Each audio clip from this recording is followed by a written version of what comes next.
아침 햇살이 얇게 커튼 사이로 스며들어왔다. 눈을 뜨자마자 느껴지는 건 텅 빈 방의 적막함이었다. 30년 넘게 함께 해온 김 여사, 내 아내가 세상을 떠난 지도 벌써 1년이 넘었다. 혼자 남은 나는 매일 아침 이 텅 빈 방과 마주하며 하루를 시작한다. 66년, 꽤 긴 세월이다. 30년 넘게 건설 현장에서 일하며 뼈 빠지게 일해 모은 돈, 이제는 편안히 노후를 보내며 자식들에게 조금이나마 물려줄 수 있을 거라 생각했다. 하지만 그 믿음은 산산이 조각났다. 창밖을 내다보니 벚꽃이 만개해 있었다. 예전 같으면 김 여사와 함께 벚꽃 구경을 하며 봄날의 정취를 만끽했을 텐데. 이제는 혼자 걷는 거리가 낯설고 어색하다. 며칠 전 큰딸 미선이 아버지, 벚꽃 구경 가요. 꽃도 예쁘고 기분도 좋아지실 거예요 라고 졸랐지만 거절했다.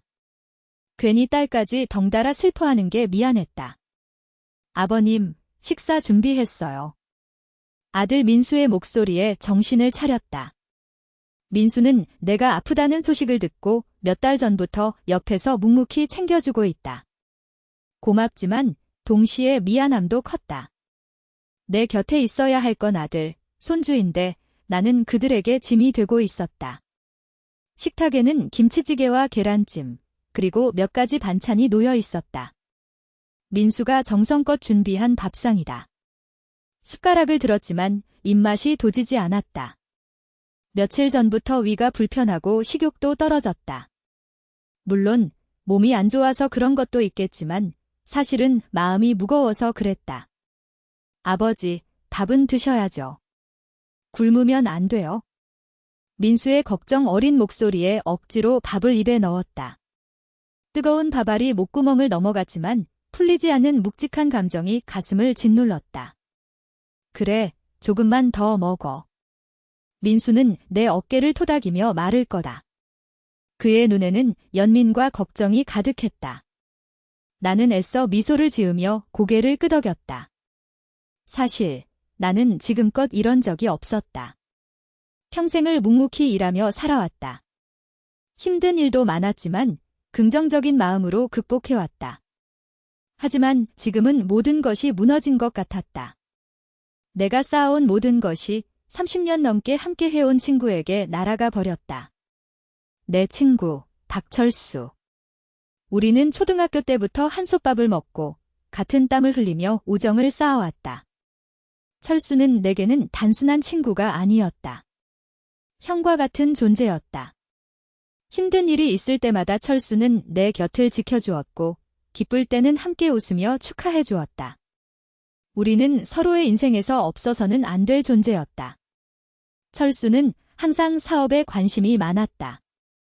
건설 회사에 들어가기 전에는 여러 사업 아이템을 찾아다녔지만 번번이 실패했다.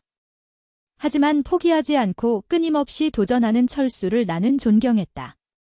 그러던 철수가 몇 년 전 갑자기 친환경 에너지 사업에 뛰어들었다고 했다.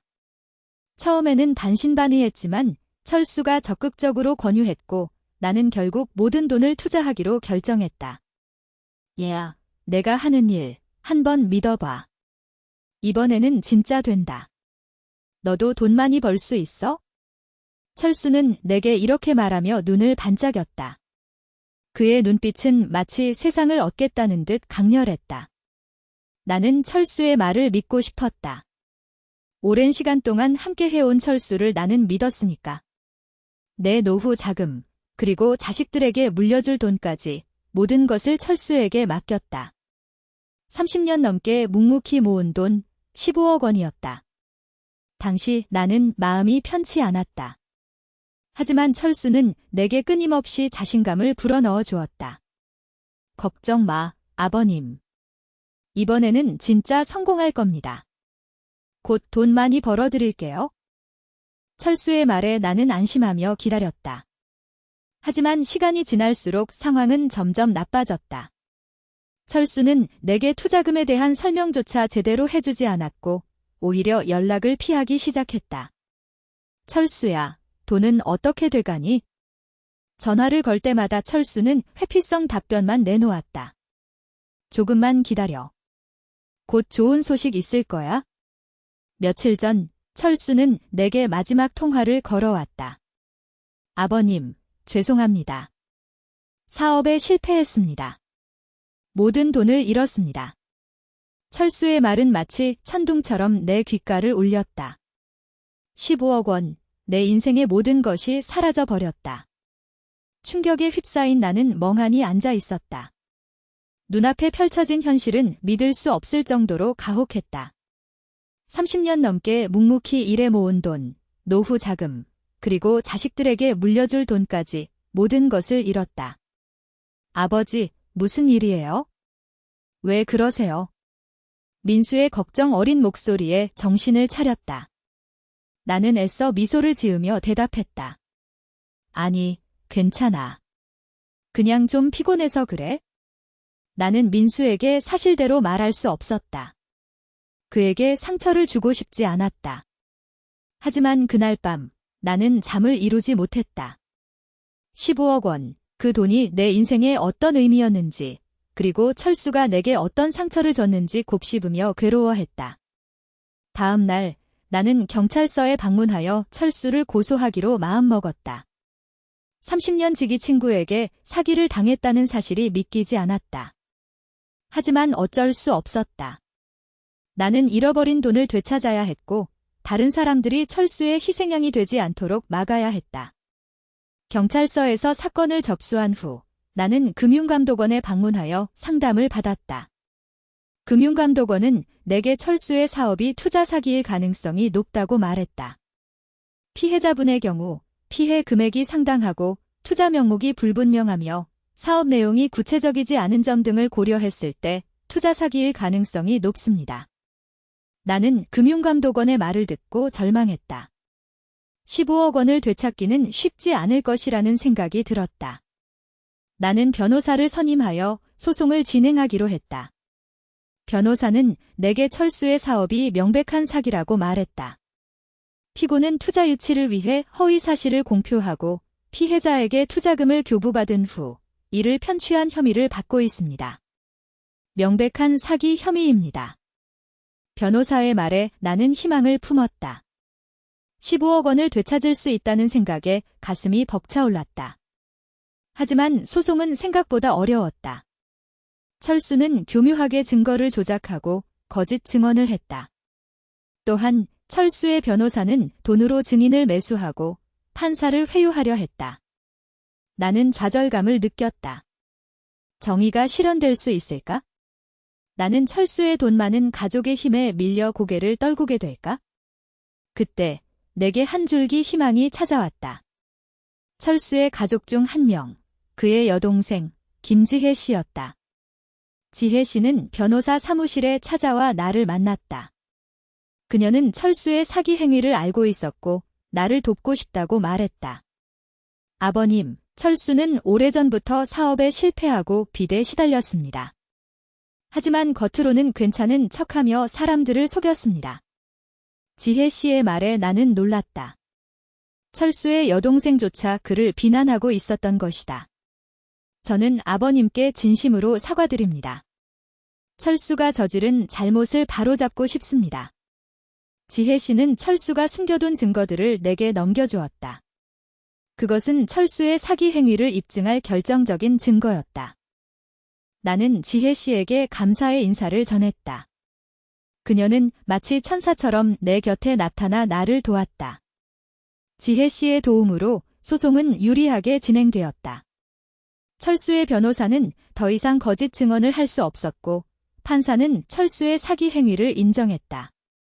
하지만 철수는 끝까지 굴하지 않았다. 그는 자신의 가족들에게 연락하여 나를 괴롭히라고 지시했다. 늙은이는 이제 어떻게 살려고 하지? 돈도 없으면서. 철수의 가족들은 내게 욕설을 퍼붓고 집 앞에서 시위를 벌였다. 나는 더욱 고립되었다. 내 큰딸 미선은 내게 자버지 왜 그랬어요? 왜 철수에게 모든 돈을 맡기셨어요? 라고 물었다. 나는 아무 말도 할 수 없었다. 내 잘못이 분명했다. 나는 어리석게도 철수를 믿었고 그 결과 모든 것을 잃었다. 나는 깊은 절망감에 빠졌다. 30년 지기 친구에게 배신당하고 가족들에게 비난받고 잃어버린 돈을 되찾을 수 없을 거라는 생각에 좌절했다. 나는 술에 의존하기 시작했다. 매일 밤 술에 취해 잠들었다. 술은 잠시나마 고통을 잊게 해주었지만 다음 날은 더욱 괴로웠다. 나는 점점 쇠약해졌다. 몸은 마르고 얼굴은 창백해졌다. 나는 죽음의 그림자 속에서 살고 있었다. 어느 날 나는 걷다가 넘어져 다리를 다쳤다. 다행히 주변의 도움으로 병원에 도착할 수 있었지만 상태는 심각했다. 의사는 나에게 수술을 받아야 한다고 말했다. 나는 수술을 거부했다. 나는 더 이상 살고 싶지 않았다. 하지만 그때 내 아들 민수가 내게 찾아왔다. 민수는 내게 눈물을 흘리며 말했다. 아버지, 제발 싸우세요. 포기하지 마세요. 아버지 없이는 우리는 살 수 없어요. 민수의 눈물은 내 마음을 흔들었다. 나는 아들 민수의 간절한 부탁에 감동받아 다시 일어설 용기를 얻었다.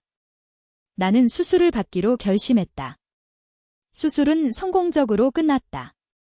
나는 다시 걷기 시작했고 조금씩 기력을 회복했다. 나는 다시 소송에 집중하기 시작했다. 지혜 씨는 계속 내 곁을 지켜주었다. 그녀는 철수의 사기 행위를 세상에 알리고 피해자들을 돕기 위해 노력했다. 결국 법원은 철수에게 징역형을 선고했다. 그리고 나는 잃어버린 돈의 일부를 되찾을 수 있었다. 물론 15억 원을 모두 되찾지는 못했다. 하지만 나는 좌절하지 않았다. 나는 잃어버린 돈보다 더 중요한 것을 얻었기 때문이다. 나는 다시 일상으로 돌아왔다.